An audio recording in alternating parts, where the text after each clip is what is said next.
Should politicians be forced to call an election after floor crossing? Here's the real answer. Let's get straight to it. If a politician switches parties mid-term, should they be forced to face voters again? Yes or no? Because right now in Canada, the answer is simple. No.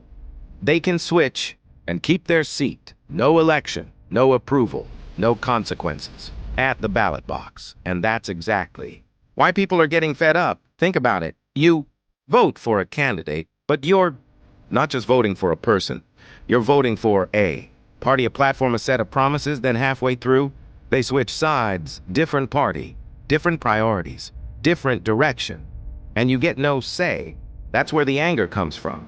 Because to a lot of voters, this feels like the rules change after the game starts.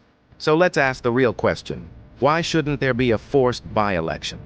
If a politician truly believes in their decision, if it's really about principle, then why not prove it? Go back to voters, make the case, win again. Simple. That's the argument for forcing elections after floor cross. It's about accountability. It's about making sure power actually comes from voters, not just political, maneuvering behind closed doors. But here's the pushback. Critics of this idea say forcing elections would create a different problem. It would trap politicians inside their parties. Think about it. If leaving your party automatically risks your job, how many MPs would actually speak out? How many would challenge leadership? How many would vote against their own party when it matters? Probably a lot less. And that leads to a different issue. Party control gets stronger.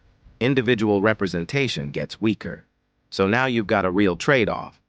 Force elections. More accountability to voters. Don't force them.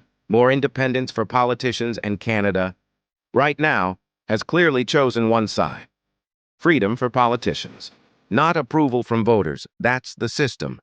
But here's the problem. Trust in politics is already shaky. And every time someone crosses the floor without facing voters, it reinforces the same feeling. Decisions are happening without us. That's what people are reacting to. Not just the move itself, but the lack of say. So what's the real answer? It depends on what you value more. Accountability? Then yes. Force the election. Independence? Then no. Let them switch freely, but trying to pretend there's no downside either way? That's not honest. Because either way, someone loses power. And right now, a lot of Canadians feel like it's them.